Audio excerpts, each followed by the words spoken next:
ನಮೋ ವೆಂಕಟೇಶಾಯ. ಕಲ್ಯಾಣಾದ್ಭುತಗಾತ್ರಾಯ ಕಾಮಿತಾರ್ಥಪ್ರದಾಯಿನೇ ಶ್ರೀಮದ್ವೆಂಕಟನಾಥಾಯ ಶ್ರೀನಿವಾಸಾಯ ತೇ ನಮಃ.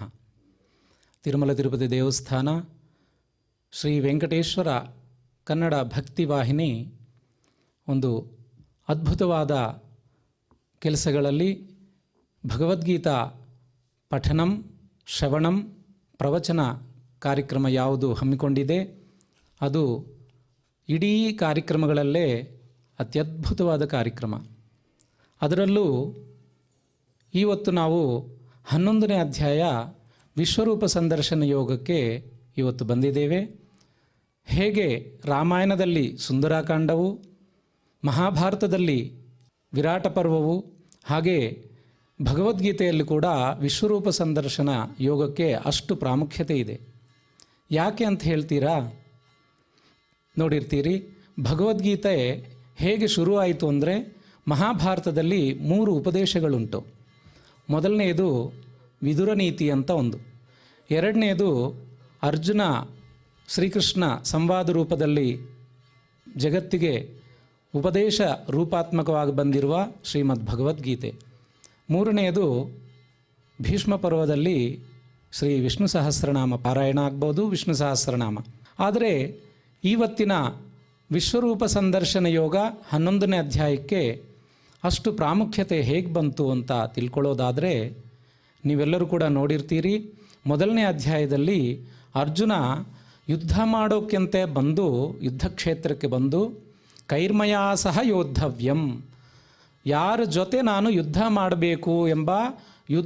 ಮಾಡಬೇಕೆಂಬ ಉದ್ದೇಶದಿಂದಲೇ ಬಂದು ಕೂಡ ಶೋಕ ಮೋಹಗಳಿಗೆ ಒಳಗಾಗಿ ನಮ್ಮ ಬಾಂಧವರು ಅಥವಾ ಗುರುಗಳು ಅಥವಾ ಎಲ್ಲ ಹಿರಿಯರು ಇದ್ದಾರೆ, ಅವರೆಲ್ಲರಿಗೂ ಕೂಡ ನಾನು ಸಾಯಿಸಲು ಅಥವಾ ಅವ್ರ ಮೇಲೆ ಶಸ್ತ್ರವನ್ನು ಎತ್ತಲು ನಾನು ಸಿದ್ಧನಾಗಿಲ್ಲ ಅಂತ ಕ್ಲೈಬ್ಯಂ ಆಸ್ಮಗಮಃ ಪಾರ್ಥ, ಈ ಥರ ನಾನು ಯುದ್ಧ ಮಾಡಲ್ಲ ಅಂತ ಹೇಳಿದ ತಕ್ಷಣ ಶ್ರೀಕೃಷ್ಣ ಪರಮಾತ್ಮ ಅವ್ರಿಗೆ ಕ್ಲೀಬತ್ವವನ್ನು ಬಿಡು ಅರ್ಜುನ ಅಂತ ಹೇಳಿ 2ನೇ ಅಧ್ಯಾಯದಲ್ಲಿ ಆತ್ಮತತ್ವವನ್ನು, ಆತ್ಮಸ್ವರೂಪವನ್ನು ನೈನಂ ಛಿಂದಂತಿ ಶಸ್ತ್ರಾಣಿ ಎಂಬ ಕೆಲವು ಶ್ಲೋಕಗಳಿಂದ ಈ ಶರೀರವು ಜಾತಸ್ಯ ಹಿ ಧ್ರುವೋ ಮೃತ್ಯು, ಹುಟ್ಟಿರುವುದು ಸಾಯಲೇಬೇಕು, ಅದರಲ್ಲಿರುವ ಆತ್ಮ ಮಾತ್ರ ನಿತ್ಯವು, ಅದೇ ನಾನು ಆಗಿದ್ದೇನೆ ಅಂತ ಶ್ರೀಕೃಷ್ಣ ಪರಮಾತ್ಮ ಆತ್ಮತತ್ವವನ್ನು, ಸ್ಥಿತಪ್ರಜ್ಞ ಲಕ್ಷಣಗಳನ್ನು ಅತ್ಯದ್ಭುತವಾಗಿ ವರ್ಣಿಸಿದ್ದಾರೆ. ತದನಂತರ ಕರ್ಮಯೋಗದಲ್ಲಿ ಕರ್ಮವನ್ನು ಮಾಡು, ಯಾಕೆಂದರೆ ನಿಮ್ಮೆಲ್ಲರೂ ಕೂಡ ಗೊತ್ತಿದೆ, ಕರ್ಮ ಮಾಡಬೇಕು, ಅದಕ್ಕೆ ಬರುವಂತಹ ಫಲವನ್ನು ನಾವು ಅಪೇಕ್ಷೆ ಇಲ್ಲದೆ ನಿಷ್ಕಾಮ ಕರ್ಮ ಮಾಡಬೇಕೆಂಬ ಕರ್ಮ ಸಿದ್ಧಾಂತವನ್ನು ಕೂಡ ಹೇಳಿ, ಕೊನೆಗೆ ಜ್ಞಾನಯೋಗದಲ್ಲಿ, ಆತ್ಮ ಸಂಯಮ ಯೋಗ ಧ್ಯಾನ ಯೋಗದಲ್ಲಿ ಧ್ಯಾನ ಹೇಗೆ ಮಾಡಬೇಕು, ನಮ್ಮ ಅಂತಃಕರಣವನ್ನು ಹೇಗೆ ನಮ್ಮ ಕಂಟ್ರೋಲಲ್ಲಿ ಇಟ್ಕೋಬೇಕು ಎಂಬ ಒಂದು ಅರ್ಥದಲ್ಲಿ ಆತ್ಮ ಸಂಯಮ ಯೋಗ, ಜ್ಞಾನ ವಿಜ್ಞಾನ ಯೋಗ, ಜ್ಞಾನ ವಿಜ್ಞಾನ, ಹಾಗೆ ಅಕ್ಷರ ಪರಬ್ರಹ್ಮ ಯೋಗ, ರಾಜವಿದ್ಯಾ ರಾಜಗುಹ್ಯ ಯೋಗ, ಇದೆಲ್ಲ ಕೂಡ ಶ್ರೀಕೃಷ್ಣ ಪರಮಾತ್ಮ ಕೇವಲ ಅರ್ಜುನನ ಶೋಕ ಮೋಹ ಈ 2 ಕೂಡ ಸ್ವಬಾಂಧವರನ್ನು ನೋಡಿ ಹೇಗೆ ಶೋಕ ಮೋಹಗಳಿಗೆ ಒಳಗಾಗಿದ್ದಾರೆ ಅದನ್ನು ದೂರ ಮಾಡಬೇಕು ಎಂಬ ಉದ್ದೇಶದಿಂದ ಈ ಪ್ರಪಂಚ ಎಲ್ಲೆಡೆ ಕೂಡ ನಾನೇ ಇದ್ದೀನಿ, ಆ ಸಮಸ್ತ ವಿಶ್ವವು ಕೂಡ ನನ್ನಲ್ಲೇ ಅಂತರ್ಲೀನವಾಗಿದೆ ಎಂದು ಹೇಳಿದರೂ ಕೂಡ ಶ್ರೀಕೃಷ್ಣ ಪರಮಾತ್ಮ ಸಾಕ್ಷಾತ್ತು ಶ್ರೀಮನ್ನಾರಾಯಣ ಸ್ವರೂಪವೇ ಎಂದು ತಿಳಿಯದೆ ಈ ವಿಶ್ವರೂಪ ಸಂದರ್ಶನ ಯೋಗದಲ್ಲಿ ಕೂಡ ಬರುತ್ತೆ. ನಾನು ಅರ್ಜುನ ತಿಳ್ಕೊಂಡು ಆಮೇಲೆ ಸಾಕ್ಷಾತ್ತು ಶ್ರೀಮನ್ನಾರಾಯಣನೇ ಬಂದು ನನಗೆ ಉಪದೇಶ ಮಾಡಿದ್ದಾರೆ, ಅಥವಾ ನನ್ನ ಪಕ್ಕದಲ್ಲಿ ಒಬ್ಬ ಸ್ನೇಹಿತನಾಗಿ ಒಬ್ಬ ಗೆಳೆಯನಾಗಿ ಬಂದು ನನಗೆ ಉಪದೇಶ ಮಾಡಿದ್ದಾರೆ ಎಂದು ತಿಳ್ಕೊಳ್ಳದೆ ಹೇ ಕೃಷ್ಣ ಹೇ ಸಖೇತಿ ಅಂತ ಬರುತ್ತೆ ಈ ಅಧ್ಯಾಯದಲ್ಲಿ. ಅಂತಹ ಒಂದು ನಾನೇ ಆಗಿದ್ದೀನಿ ಅಂತ ಶ್ರೀಕೃಷ್ಣ ಪರಮಾತ್ಮನೇ ಹೇಳಿದರೂ ಕೂಡ ಅರ್ಜುನ ನಂಬಿಲ್ಲ. ಅದಕ್ಕೆ ಈ ಕಾಲದಲ್ಲೂ ಕೂಡ ನಾವು ನೋಡ್ತೇವೆ, ಯಾವುದೇ ಒಂದು ನಾನಿದ್ದೀನಿ ಅಂತ ಹೇಳಿದ್ರೆ ನಂಬಲ್ಲ, ಅದಕ್ಕೆ ಪ್ರೂಫ್ ಕೇಳ್ತಾರೆ. ಆ ಪ್ರೂಫೇ ವಿಶ್ವರೂಪ ಸಂದರ್ಶನ ಯೋಗ. ಯಾಕೆಂದರೆ ಸಮಸ್ತ ವಿಶ್ವವು ಕೂಡ ನಾನೇ ಆಗಿದ್ದೀನಿ, ನಿನ್ನ ಕಣ್ಣಿಂದ ನೋಡೋಕ್ಕೆ ಆಗಲ್ಲ ಅಂತ ಹೇಳಿ ದಿವ್ಯಂ ದದಾಮಿತೆ ಚಕ್ಷು, ನಿನಗೆ ದಿವ್ಯವಾದ ಚಕ್ಷುಗಳನ್ನು ಕಣ್ಗಳನ್ನು ನಾನು ನೀಡ್ತೇನೆ, ಆ ದಿವ್ಯವಾದ ಚಕ್ಷುಗಳಿಂದ ನನ್ನ ವಿಶ್ವರೂಪ ಸಂದರ್ಶನೆ ಮಾಡುವಂಥ ಒಂದು ಉದ್ದೇಶದಿಂದ ಇವತ್ತು ನಾವು ಪರಮ ಉತ್ಕೃಷ್ಟವಾದ ಪರಮ ಶ್ರೇಷ್ಠವಾದ ಭಗವದ್ಗೀತೆಯಲ್ಲಿ ವಿಶ್ವರೂಪ ಸಂದರ್ಶನ ಯೋಗ ಪಠನೆ ಮಾಡಿದ್ರು, ಶ್ರವಣ ಮಾಡಿದ್ರು, ತದರ್ಥವನ್ನು ತಿಳ್ಕೊಂಡ್ರೂ ಕೂಡ ಸಾಕ್ಷಾತ್ ಶ್ರೀಮನ್ನಾರಾಯಣ ಕೃಪೆಗೆ ಪಾತ್ರರಾಗ್ತೀವಿ ಎಂದರ್ಥ ಇದರಲ್ಲಿದೆ. ನಾವೆಲ್ಲರೂ ಕೂಡ ನಿಜವಾಗಿ ಧನ್ಯರಾಗಿದ್ದೀವಿ. ಮನೆಗಳಲ್ಲೇ ಇದ್ದು ತಮ್ಮ ಮನದಲ್ಲಿ ಆ ಶ್ರೀಮನ್ನಾರಾಯಣ ಶ್ರೀಕೃಷ್ಣ ಪರಮಾತ್ಮನನ್ನು ಧ್ಯಾನಿಸಿಕೊಂಡು ಇವತ್ತು ಈ ವಿಶ್ವರೂಪ ಸಂದರ್ಶನ ಯೋಗವನ್ನು ಪಾರಾಯಣವನ್ನು ಮಾಡೋಣ. ಯಾವುದೇ ಒಂದು ಕಾರ್ಯಕ್ರಮಕ್ಕೆ ಮುಂಚೆ ಗುರುಗಳನ್ನು ನೆನಪಿಸಿಕೊಂಡು, ಯಾಕೆಂದರೆ ಗುರುಗಳ ಧ್ಯಾನವನ್ನು ಪ್ರಾರ್ಥನೆಯನ್ನು ಮಾಡಿ ತದನಂತರ ಪಾರಾಯಣಕ್ಕೆ ನಾವು ಹೋಗೋಣ ಅಂತ ಹೇಳಿ ತಾವೆಲ್ಲರೂ ಕೂಡ ಸಾವಧಾನವಾಗಿ ಗುರು ಪ್ರಾರ್ಥನೆಯನ್ನು ಮಾಡಿ ಈಗ ನಾವೆಲ್ಲರೂ ಕೂಡ ಒಟ್ಟಿಗೆ ಗುರುಗಳ ಪ್ರಾರ್ಥನೆಯನ್ನು ಮಾಡೋಣ. ಸಮಾಶ್ರಯೇತ್ ಗುರುಂ ಭಕ್ತ್ಯಾ ಸಮಾಶ್ರಯೇತ್ ಗುರುಂ ಭಕ್ತ್ಯಾ ಮಹಾವಿಶ್ವಾಸಪೂರ್ವಕಂ ಮಹಾವಿಶ್ವಾಸಪೂರ್ವಕಂ ನಿಕ್ಷಿಪೇತ್ ಸರ್ವಭಾರಾಂಶ್ಚ ನಿಕ್ಷಿಪೇತ್ ಸರ್ವಭಾರಾಂಶ್ಚ ಗುರೋ ಶ್ರೀ ಪಾದಪಂಕಜೇ ಗುರೋ ಶ್ರೀ ಪಾದಪಂಕಜೇ. ಶ್ರೀ ಶ್ರೀನಿವಾಸ ಸ್ವಾಮಿಗಳ ಇವತ್ತು ಒಂದು ಅವರ ಅನುಗ್ರಹದಿಂದನೇ ನಾವೆಲ್ಲರೂ ಕೂಡ ಈ ಭಗವದ್ಗೀತಾ ಪಾರಾಯಣಕ್ಕೆ ಬಂದಿದ್ದೇವೆ. ಅದರಿಂದ ಶ್ರೀನಿವಾಸ ದೇವರ ಚರಣಾರವಿಂದಗಳಿಗೆ ಒಂದು ಪ್ರಾರ್ಥನಾ ರೂಪದಲ್ಲಿ ನಾವೆಲ್ಲರೂ ಕೂಡ ಬೇಡಿಕೊಳ್ಳೋಣ ಅಂಥೇಳಿ ಎಲ್ಲರೂ ಒಟ್ಟಿಗೆ ಜೋರಾಗಿ ಶ್ರೀನಿವಾಸ ದೇವರ ಪ್ರಾರ್ಥನೆಯನ್ನು ಮಾಡಿ. ಆನಂದ ಜ್ಞಾನದಂ ವಿಷ್ಣುಂ ಆನಂದ ಜ್ಞಾನದಂ ವಿಷ್ಣುಂ ಆನಂದಮಯ ನಾಮಕಂ ಆನಂದಮಯ ನಾಮಕಂ ಆನಂದೇನ ದದರ್ಶಾಥ ಆನಂದೇನ ದದರ್ಶಾಥ ಆನಂದ ನಿಲಯಾಲಯೇ. ಆನಂದ ನಿಲಯಾಲಯೇ. ಈಗ ಪಾರಾಯಣಕ್ಕೆ ಸಂಕಲ್ಪವನ್ನು ಮಾಡಿ ನಾವು ಪಾರಾಯಣಕ್ಕೆ ಹೆಜ್ಜೆ ಹಾಕೋಣ ಅಂತ ಹೇಳಿ ಎಲ್ಲರೂ ಕೂಡ ತಮ್ಮ ಮನದಲ್ಲಿ ಈ ಪಾರಾಯಣದಿಂದ ನನಗೆ ಶುಭ ಉಂಟಾಗಲಿ ಅಂಥೇಳಿ ಈ ಸಂಕಲ್ಪವನ್ನು ಮಾಡೋಣ. ಶ್ರೀಮದಾದಿವರಾಹ ಕ್ಷೇತ್ರೇ ಶ್ರೀಮದಾದಿವರಾಹ ಕ್ಷೇತ್ರೇ ವಿರಾಜಮಾನಸ್ಯ ವಿರಾಜಮಾನಸ್ಯ ಅಖಿಲಾಂಡಕೋಟಿ ಬ್ರಹ್ಮಾಂಡ ನಾಯಕಸ್ಯ ಅಖಿಲಾಂಡಕೋಟಿ ಬ್ರಹ್ಮಾಂಡ ನಾಯಕಸ್ಯ ಶ್ರೀ ಪದ್ಮಾವತಿ ಜಾನೇಃ ಶ್ರೀ ಪದ್ಮಾವತಿ ಜಾನೇ ಭಗವತಃ ಭಗವತಃ ಶ್ರೀ ವೆಂಕಟೇಶ್ವರ ಸ್ವಾಮಿನಃ ಶ್ರೀ ವೆಂಕಟೇಶ್ವರ ಸ್ವಾಮಿನಃ ಕೃಪಾಬಲೇನ ಕೃಪಾಬಲೇನ ಜಗದ್ಗುರೋಃ ಜಗದ್ಗುರೋಃ ಶ್ರೀ ಗೋಪಾಲಕೃಷ್ಣಸ್ಯ ಶ್ರೀ ಗೋಪಾಲಕೃಷ್ಣಸ್ಯ ಅನುಗ್ರಹೇಣ ಅನುಗ್ರಹೇಣ ಅಸ್ಮಾಕಂ ಅಸ್ಮಾಕಂ ಸರ್ವೇಷಾಂ ಸರ್ವೇಷಾಂ ಶರೀರಸ್ಯ ಶರೀರಸ್ಯ ಮಾನಸಸ್ಯ ಚ ಮಾನಸಸ್ಯ ಚ ಬಲಸಿದ್ಧ್ಯರ್ಥಂ ಬಲಸಿದ್ಧ್ಯರ್ಥಂ ಸಮಸ್ತಾನಾಂ ಸಮಸ್ತಾನಾಂ ಆಧಿವ್ಯಾಧೀನಾಂ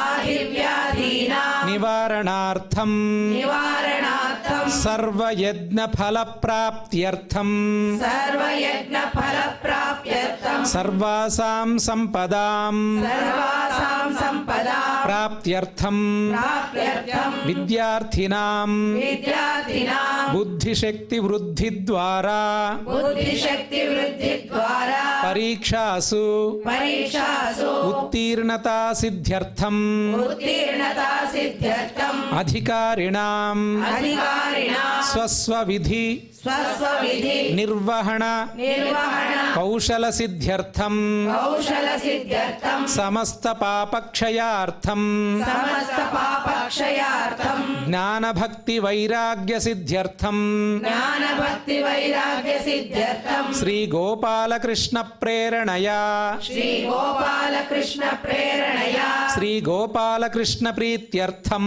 ಶ್ರೀ ಗೋಪಾಲಕೃಷ್ಣ ಪ್ರೀತ್ಯರ್ಥಂ ಶ್ರೀಮದ್ಭಗವದ್ಗೀತಾಯಾಃ ಶ್ರೀಮದ್ಭಗವದ್ಗೀತಾಯಾಃ ಏಕಾದಶೋಧ್ಯಾಯ ಏಕಾದಶೋಧ್ಯಾಯ ಅಂತರ್ಗತ ಅಂತರ್ಗತ ಶ್ಲೋಕಪಾರಾಯಣಂ ಶ್ಲೋಕಪಾರಾಯಣಂ ತಥಾ ತಥಾ ಭಗವದ್ಗೀತಾ ಭಗವದ್ಗೀತಾ ಪ್ರವಚನಂ ಪ್ರವಚನಂ ಶ್ರವಣಂ ಚ ಶ್ರವಣಂ ಚ ಕರಿಷ್ಯಾಮಹೇ.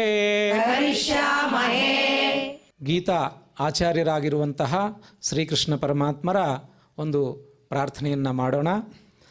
ಕಂಸಾಂತಕಂ ಶಂಸನೀಯಂ ಕಂಸಾಂತಕಂ ಶಂಸನೀಯಂ ಸಂಶಾಂತಿಂ ಸಂಸೃತಿಚ್ಛಿದಂ ಸಂಶಾಂತಿಂ ಸಂಸ್ಕೃತಿಚ್ಛಿದಂ ಸಂಶಯಚ್ಛೇದಿ ಸಂವಿದ್ಧಿಂ ಸಂಶಯಚ್ಛೇದಿ ಸಂವಿದ್ಧಿಂ ಶ್ರೀನಿವಾಸಂ ಭಜೆ ನಿಶಂ. ಶ್ರೀನಿವಾಸಂ ಭಜೆ ನಿಶಂ. ಹಾಗೆ ಭಗವದ್ಗೀತೆಯ ಪ್ರಾರ್ಥನೆಯನ್ನು ಕೂಡ ಈಗ ಮಾಡೋಣ. ಶಾಸ್ತ್ರೇಷು ಭಾರತಂ ಸಾರಂ ಶಾಸ್ತ್ರೇಷು ಭಾರತಂ ಸಾರಂ ತತ್ರ ನಾಮ ಸಹಸ್ರಕಂ ತತ್ರ ನಾಮ ಸಹಸ್ರಕಂ ವೈಷ್ಣವಂ ಕೃಷ್ಣ ಗೀತಾ ಚ ವೈಷ್ಣವಂ ಕೃಷ್ಣ ಗೀತಾ ಚ ತಜ್ಞಾನಾತ್ ಮುಚ್ಯತೇಂಜಸಾ. ತಜ್ಞಾನಾತ್ ಮುಚ್ಯತೇಂಜಸಾ. ಇದುವರೆಗೆ ಹಿಂದೆ ಹೇಳೋ ಪ್ರಕಾರ ಸಮಸ್ತ ವಿಶ್ವಕ್ಕೆ ವೇದ ಇತಿಹಾಸವನ್ನು ನೀಡಿರುವಂತಹ ವೇದವ್ಯಾಸರ ಪ್ರಾರ್ಥನೆಯನ್ನು ಒಟ್ಟಿಗೆ ನಾವೆಲ್ಲರೂ ಕೂಡ ಜೋರಾಗಿ ಮನಸ್ಸಿಂದ ತ್ರಿಕರಣ ಶುದ್ಧಿಯಾಗಿ ಮಾಡೋಣ. ವೇದವ್ಯಾಸ ಗುಣಾವಾಸ ವೇದವ್ಯಾಸ ಗುಣಾವಾಸ ವಿದ್ಯಾಧೀಶ ಸತಾಂ ವಶ ವಿದ್ಯಾಧೀಶ ಸತಾಂ ವಶ ಮಾಂ ನಿರಾಶಂ ಗತ ಕ್ಲೇಶಂ ಮಾಂ ನಿರಾಶಂ ಗತ ಕ್ಲೇಶಂ ಕುರ್ವನಾಶಂ ಹರೇ ನಿಶಂ. ಕುರ್ವನಾಶಂ ಹರೇ ನಿಶಂ. ಈಗ ಪರಮ ಉತ್ಕೃಷ್ಟವಾದ ತತ್ವ ಇದೆ. ಆ ತತ್ವವನ್ನು ನಾವೆಲ್ಲರೂ ಕೂಡ ಸಾವಧಾನವಾಗಿ ಈಗ ಕೇಳೋಣ. ಶ್ರೀ ಗುರುಭ್ಯೋ ನಮಃ. ಪರಮಗುರುಭ್ಯೋ ನಮಃ. ಪೂರ್ವಗುರುಭ್ಯೋ ನಮಃ.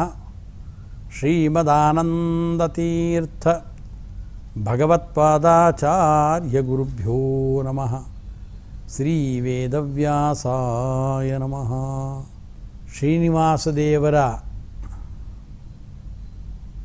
ಕೃಪಾ ಸಮುದ್ರದ ಒಂದು ಸಣ್ಣ ಬಿಂದುವಿನ ಅನುಗ್ರಹದಿಂದ ಭಗವದ್ಗೀತೆಯ ವಾಚನ ಪ್ರವಚನ ಕಾರ್ಯಕ್ರಮದಲ್ಲಿ ನಾವೆಲ್ಲ ಭಾಗಿಗಳಾಗಿದ್ದೇವೆ.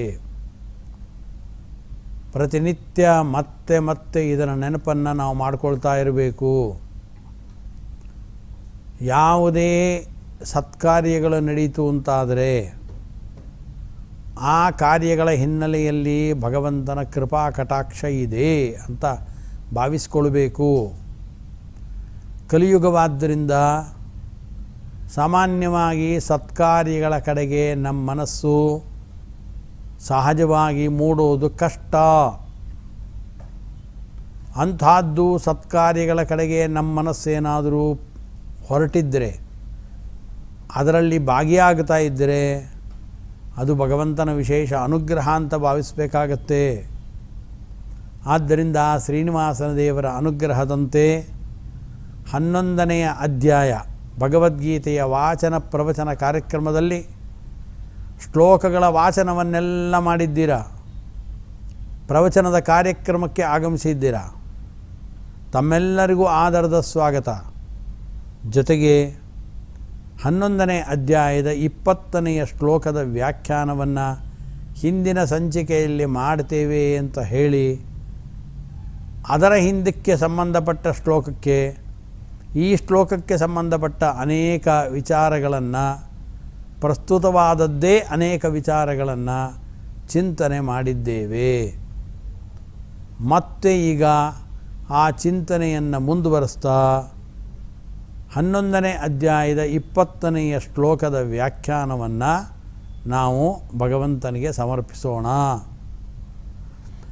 ದ್ಯಾವಾ ಪೃಥಿವ್ಯೋರಿದಮಂತರಂ ಹಿ ವ್ಯಾಪ್ತಂ ತ್ವಯೈಕೇನ ದಿಶಶ್ಚ ಸರ್ವಾಃ ದೃಷ್ಟ್ವಾ ಅದ್ಭುತಂ ರೂಪಂ ಉಗ್ರಂ ತವೇದಂ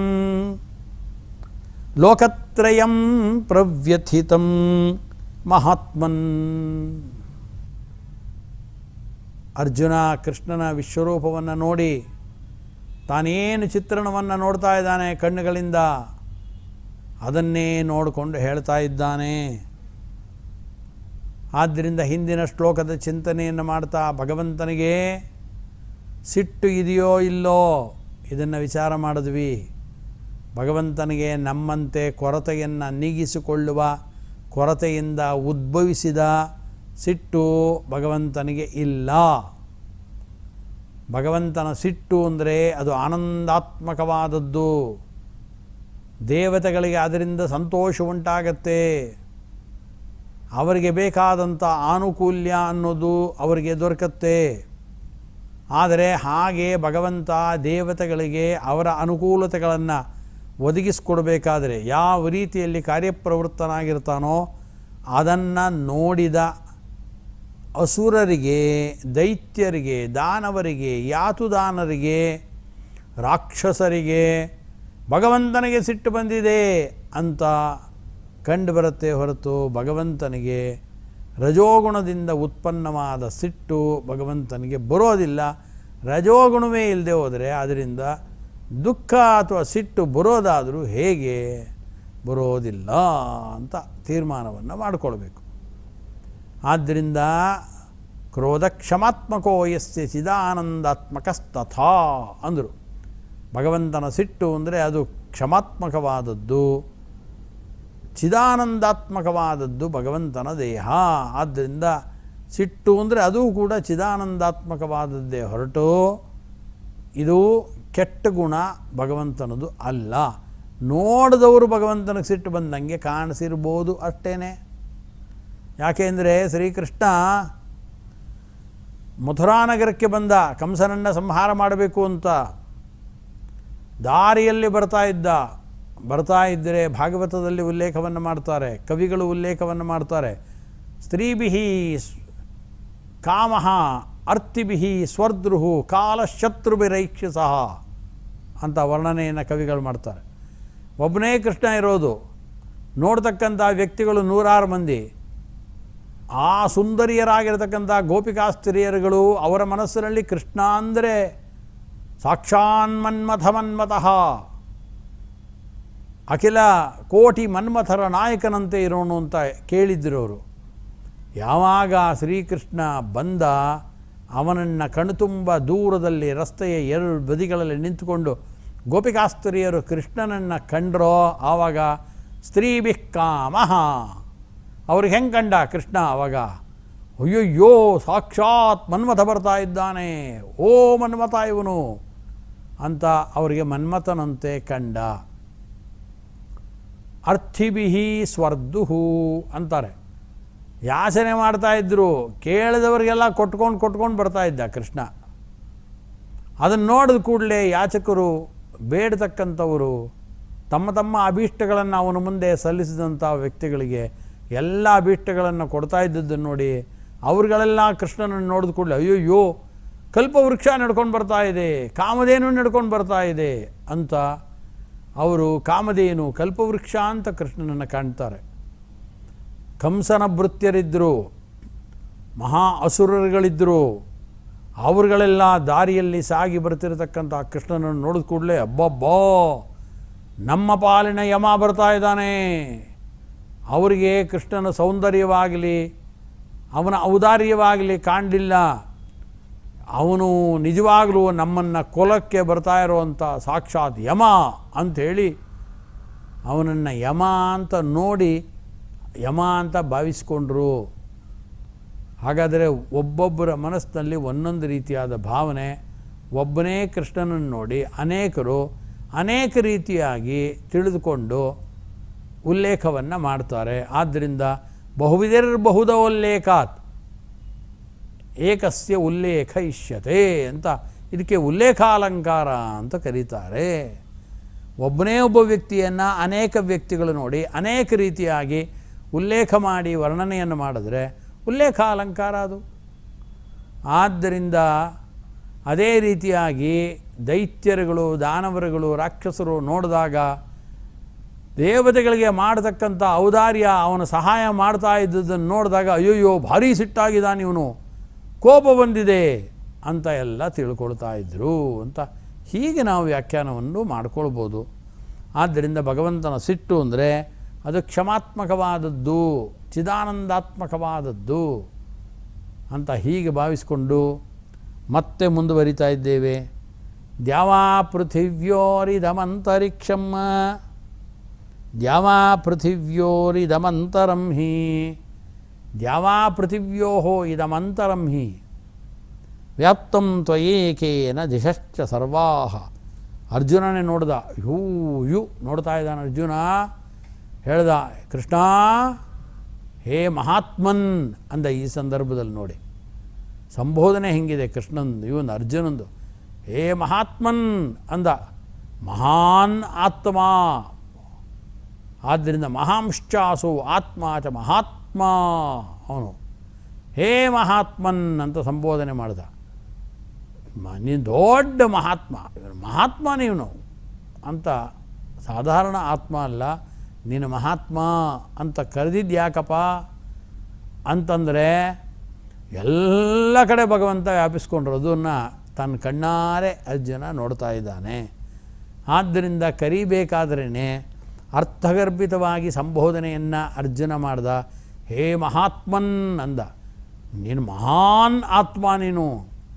ಯಾಕೆ ಅಂದರೆ ಎಲ್ಲ ಇಡೀ ಜಗತ್ತನ್ನು ದ್ಯಾವಾ ಪೃಥಿವ್ಯೋ ಇದಮಂತರಂ ಹಿ ವ್ಯಾಪ್ತಂ ತ್ವಯ ಏಕೇನ ತ್ವಯ, ಒಬ್ಬನೇ ಒಬ್ಬ ನೀನು. ನಿನ್ನಿಂದಲೇ ಈ ದ್ಯಾವಾ ಪೃಥಿವಿಗಳು, ಭೂಮಿ ಮತ್ತು ಆಕಾಶಗಳಿದೆಯಲ್ಲ, ಇದರ ಮಧ್ಯಭಾಗ, ಇಡೀ ಮಧ್ಯಭಾಗ ನಿನ್ನ ಒಂದೇ ಒಂದು ಏಕೇನ ರೂಪೇಣ ವ್ಯಾಪ್ತಂ, ಒಂದೇ ಒಂದು ರೂಪ ನಿಂದಿದೆಯಲ್ಲ, ಆ ಒಂದೇ ಒಂದು ರೂಪದಿಂದ ಇಡೀ ಭೂಮಿ ಆಕಾಶಗಳ ನಡುವಣ ಪ್ರದೇಶ ಇದು ವ್ಯಾಪಿಸ್ಕೊಂಡಿದೆ ಅಂತ ಅಂದ. ಇದು ಇಡೀ ವ್ಯಾಪಿಸ್ಕೊಂಡ್ಬಿಟ್ಟಿದೆ ಅಂದ. ಅಂದರೆ ಅಷ್ಟು ದೊಡ್ಡದು ಭಗವಂತನ ರೂಪವನ್ನು ಕಂಡ. ಅದಕ್ಕೆ ಸಂಬೋಧನೆ ಮಾಡಬೇಕಾದ್ರೆ ಮಹಾತ್ಮನ್ ಅಂತ ಕರೆದಿದ್ದು. ಒಂದು ರೂಪ ಭಗವಂತನದು. ಅನೇಕ ಬಾಹೂದರ ವಕ್ತ್ರನೇತ್ರಂ ಪಶ್ಯಾಮಿ ತ್ವಾಂ ಸರ್ವತೋ ಅನಂತ ರೂಪ ಅಂತ ಅನಂತ ರೂಪಗಳನ್ನು ಕಂಡಂಥವನು ಈಗ ಒಂದು ರೂಪ ನೋಡ್ದ. ಅದು ಪದೇ ಪದೇ ಬದಲಾವಣೆಗಳಾಗ್ತಾ ಇದೆ, 108 ಥರ ಕಾಣಿಸ್ತಾ ಇದೆ ಅವನಿಗೆ ಕ್ಷಣ ಕ್ಷಣಕ್ಕೂ ಕೂಡ. ಆದ್ದರಿಂದ ಅದನ್ನು ನೋಡೇ ಉಲ್ಲೇಖವನ್ನು ಮಾಡ್ದ. ಹೇ ಮಹಾತ್ಮನ್ ಅಂದ. ಮಾಡಿ ನಿನ್ನ ಒಂದೇ ಒಂದು ರೂಪ ನೋಡು, ಈ ತಾಯಿ ತಂದೆಯರ ಮಧ್ಯದಲ್ಲಿರುವಂಥ ಸಮಗ್ರವಾದ ಜಾಗವನ್ನು ವ್ಯಾಪಿಸ್ಕೊಂಡಿದೆ ಅಂತ ಈ ರೀತಿ ಹೇಳ್ದ. ಅದಕ್ಕಂತಾರೆ ಮಾತಾಪಿತ್ರೋ ಅಂತರಗಸ್ಸ ಏಕರೂಪೇಣ ಚ ಅನ್ಯೈಹಿ ಸರ್ವಗತಸ್ಸ ಏಕಃ ಅಂತ ವಾರಣಶ್ರುತಿಯಲ್ಲಿ ಈ ರೀತಿ ಹೇಳ್ತಾರೆ. ಮಾತಾಪಿತ್ರೋ ಅಂತರಗಃ ಸಹ ಏಕರೂಪೇಣ, ಒಂದೇ ರೂಪದಿಂದ ಭಗವಂತ.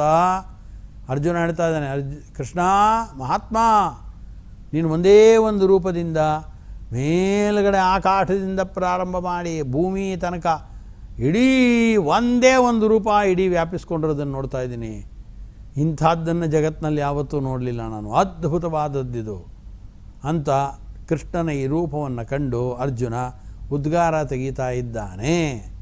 ಹಂಗಂದಾಗ ಇದರಲ್ಲಿ ವಾರುಣಶ್ರುತಿಯಲ್ಲಿ ಹೇಳ್ತಾರೆ, ದ್ಯಾವಾ ಪೃಥಿವಿ ಇದೆಯಲ್ಲ, ಈ ದ್ಯಾವಾ ಪೃಥಿವಿಗಳನ್ನು ಶಾಸ್ತ್ರದಲ್ಲಿ ಅನೇಕ ಕಡೆ ಶ್ರುತಿಗಳಲ್ಲೂ ಹೇಳಬೇಕಾದ್ರೆ ತಂದೆ ತಾಯಿ ಅಂತ ಉಲ್ಲೇಖವನ್ನು ಮಾಡಿದ್ದಾರೆ. ಆದ್ದರಿಂದ ವಾರಣಶ್ರುತಿ ಏನು ಮಾಡ್ತು ಅಂದರೆ ಮಾತಾಪಿತ್ರೋ ಅಂತರಗಃ ಸಹ ಏಕರೂಪೇಣ ವ್ಯಾಪ್ತಃ ಅಂತ ಒಂದೇ ಒಂದು ರೂಪದಿಂದ ಅವನು ಅಂತರಗಃ ಏಕರೂಪೇಣ ಅಂತ ಹೇಳಿದ್ದು ಅದಕ್ಕೋಸ್ಕರ. ಅಂದರೆ ಒಂದು ರೂಪದಿಂದ ದ್ಯಾವಾ ಪೃಥಿವಿಯ ಮಧ್ಯಭಾಗವನ್ನು ವ್ಯಾಪಿಸ್ಕೊಂಡ. ಹಾಗಾದರೆ ಒಂದೇ ರೂಪ ತೋರಿಸಿದ್ದ ಅಂದರೆ ಇಲ್ಲ, ಪಶ್ಚಿಮೇ ಪಾರ್ಥ ರೂಪಾಣಿ ಶತಶೋತ ಸಹಸ್ರಶಃ ಅಂದಿದ್ದ. ಹೇ ಪಾರ್ಥ, ನನ್ನ ಅನೇಕ ರೂಪಗಳನ್ನು ನೋಡು, 100 ಸಾವಿರಾರು ಅನಂತ ರೂಪಗಳನ್ನು ನೋಡು ಅಂತೆಲ್ಲ ಹೇಳಿದ್ದ. ಅನಂತ ರೂಪ ಅಂತ ಅವನು ಹೊಗಳೂ ಇದ್ದ, ಇಲ್ಲ ಅರ್ಜುನ ಅಂತ ಹೇಳಲಿಲ್ಲ. ಈಗ ಮತ್ತೆ ಬದಲಾವಣೆ ಆಯಿತು. ಅವನು ನೋಡ್ತಾ ಇದ್ದಾಗ ಅದೇ ಭಗವಂತನಲ್ಲಿ ಒಂದೇ ಒಂದು ರೂಪ ಇಡೀ ಜಗತ್ತನ್ನು ವ್ಯಾಪಿಸ್ಕೊಂಡಿರೋದನ್ನು ನೋಡ್ದ. ಆಶ್ಚರ್ಯ ಆಯಿತು. ಅದಕ್ಕೋಸ್ಕರ ಅದನ್ನು ಉಲ್ಲೇಖ ಮಾಡಿ ಹೇಳ್ದ. ದ್ಯಾವಾ ಪೃಥಿವ್ಯೋಮಿದಮಂತರಂ ಹಿ ವ್ಯಾಪ್ತಂ ತ್ವಯ ಏಕೇನ ದಿಶಶ್ಚ ಸರ್ವಾಹ ಅನಂತರ ಅಂದ. ಇನ್ನು ಉಳಿದ ದಿಕ್ಕುಗಳೆಲ್ಲ ಆಕಾಶ ಮತ್ತು ಭೂಮಿಗಳ ನಡುವಣದಲ್ಲಿರುವ ಜಾಗವನ್ನು ನಿನ್ನ ರೂಪ ವ್ಯಾಪಿಸ್ಕೊಂಡಿದೆ, ಒಂದು ಸರಿ. ಇನ್ನು ಉಳಿದಿದ್ದ ದಿಕ್ಕುಗಳಲ್ಲಿ ಅನ್ಯೈಹಿ ದಿಶಶ್ಚ ಸರ್ವಾಹ, ಎಲ್ಲ ದಿಕ್ಕುಗಳು ನಿನ್ನ ಬೇರೆ ಬೇರೆ ರೂಪಗಳಿಂದ ವ್ಯಾಪಿಸ್ಕೊಂಡ್ಬಿಟ್ಟಿದೆ. ಅದಕ್ಕೋಸ್ಕರ ಮಹಾತ್ಮನ್ ಅಂದಿದ್ದು. ಯಾಕೆ ಮಹಾತ್ಮನ್ ಅಂದಿದ್ದು ಅಂತಂದರೆ ಎಲ್ಲ ಕಡೆ ಭಗವಂತ ವ್ಯಾಪಿಸ್ಕೊಂಡಿದ್ದಾನೆ. ಮಹಾನ್ ಆತ್ಮ ಕಾಣಿಸ್ತಾ ಇದ್ದಾನೆ ಭಗವಂತ. ದೊಡ್ಡ ಸ್ವರೂಪ, ಆತ್ಮ ಅಂದರೆ ಸ್ವರೂಪ ಭಗವಂತಂದು. ದೊಡ್ಡ ಜೀವ ಅವನು, ದೊಡ್ಡ ಸ್ವರೂಪ ಭಗವಂತ ಎಲ್ಲ ಕಡೆ ವ್ಯಾಪಿಸ್ಕೊಂಡ್ಬಿಟ್ಟಿದ್ದಾನೆ ಅಂತ ತಿಳಿಸ್ತಾರೆ. ಆದ್ದರಿಂದ ದ್ಯಾವಾ ಪೃಥಿವಿಗಳನ್ನು ಒಂದು ರೂಪದಿಂದ ವ್ಯಾಪಿಸ್ಕೊಂಡಿದ್ದರೆ ಅನ್ಯೈಹಿ ರೂಪೈಹಿ ಬೇರೆ ರೂಪಗಳಿಂದ ಇನ್ನು ಉಳಿದಿರತಕ್ಕಂಥ ಎಲ್ಲ ಲೋಕಗಳು, ಎಲ್ಲ ದಿಕ್ಕುಗಳು, ಇವುಗಳನ್ನೆಲ್ಲ ಭಗವಂತ ಉಳಿದ ರೂಪಗಳಿಂದ ಆತ ವ್ಯಾಪಿಸಿಕೊಂಡಿದ್ದಾನೆ ಅಂತ ಇಟ್ಕೊಳ್ಬೇಕು. ಅದನ್ನೇ ಅಂತಾರೆ ರೂಪೇಣ ಚ ಅನ್ಯೈಹಿ ಸರ್ವಗತಃ ಸಹ ಏಕಃ. ಏಕರೂಪೇಣ ಆಯಿತು, ಅನ್ಯೈಹಿ ಸರ್ವಗತಃ ಸ ಏಕಃ. ಬೇರೆ ರೂಪಗಳಿಂದ ಇದೇ ಕೃಷ್ಣ ಭಗವಂತ ಬೇಕಾದಂತೆ ನೋಡ್ತಾ ಇದ್ದ. ಅರ್ಜುನ ನೋಡ್ತಾ ಇದ್ದಂಗೆ ರೂಪಗಳು ಬಂತು. ಆ ಎಲ್ಲ ರೂಪಗಳು ಎಲ್ಲ ದಿಕ್ಕುಗಳನ್ನು ವ್ಯಾಪಿಸ್ಕೊಂಡ್ರು. ಭಗವಂತ ಅಲ್ಲೇ ಇದ್ದಾನೆ. ಓಹೋ, ಈ ಭಗವಂತನೇ ಅನೇಕ ರೂಪಗಳನ್ನು ತೆಗೆದುಕೊಂಡು ಅನೇಕ ರೂಪಗಳಿಂದ ಇಡೀ ಎಲ್ಲ ದಿಕ್ಕುಗಳನ್ನು ವ್ಯಾಪಿಸ್ಕೊಂಡ ಅಂತ ನೋಡ್ದ. ಆದ್ದರಿಂದ ಭಗವಂತನ ಒಂದು ರೂಪಗಳೇ ಅನಂತ ರೂಪಗಳಾಗ್ತವೆ. ಅನಂತ ರೂಪಗಳು ಮತ್ತೆ ಒಂದೇ ರೂಪದಲ್ಲಿ ಸೇರಿಕೊಳ್ಳುತ್ತವೆ. ಸೇರದೆ ಹಾಗೆ ಹೊರಗಿರುತ್ತವೆ, ಭಿನ್ನ ಭಿನ್ನವಾಗಿ ಕಾಣುತ್ತವೆ. ಆದರೆ ಎಲ್ಲ ಭಗವಂತನ ರೂಪಗಳಿಗೂ ಕೂಡ ಇರೋದು ಅಭೇದ. ಭಗವಂತನ ರೂಪಗಳಲ್ಲಿ ವ್ಯತ್ಯಾಸವಿಲ್ಲ. ಅದು ಯಾವುದು ಸಣ್ಣ ರೂಪ, ಕೂರ್ಮ ರೂಪ ತೋರಿಸಿರ್ಬೋದು, ಇಲ್ಲ ಮೀನಿನ ರೂಪ, ಮತ್ಸ್ಯ ರೂಪ ತೋರಿಸಿರ್ಬೋದು, ವರಾಹ ರೂಪ ಅದನ್ನು ತೋರಿಸಿರ್ಬೋದು, ನರಸಿಂಹ ರೂಪ ತೋರಿಸಿರ್ಬೋದು. ಈ ಎಲ್ಲ ರೂಪಗಳು ಕೂಡ ಭಗವಂತನದು ಸಮಾನವೇ, ಅಭಿನ್ನವೇ. ಆದ್ದರಿಂದ ಅನೇಕ ರೂಪಗಳಿಂದ ಉಳಿದ ದಿಕ್ಕುಗಳೆಲ್ಲ ವ್ಯಾಪ್ತವಾಗಿರೋದನ್ನು ಅರ್ಜುನ ನೋಡ್ತಾ ಇದ್ದಾನೆ. ಪಶ್ಚಿಮೇ ಪಾರ್ಥರೂಪಾಣಿ ಅಂತ ಬಹುರೂಪಗಳು ಕೂಡ ಪ್ರತಿಜ್ಞೆ ಮಾಡಿದ ಕೃಷ್ಣ. ತೋರಿಸ್ತಿಲ್ಲ ಅಂತಲ್ಲ, ನೋಡಿ ತೋರಿಸ್ತಾ ಇದ್ದಾನೆ ಈಗಲೇ. ಮಾತಾಪಿತರೌ ಚ ಪೃಥಿವೀ ದ್ಯಾವೌ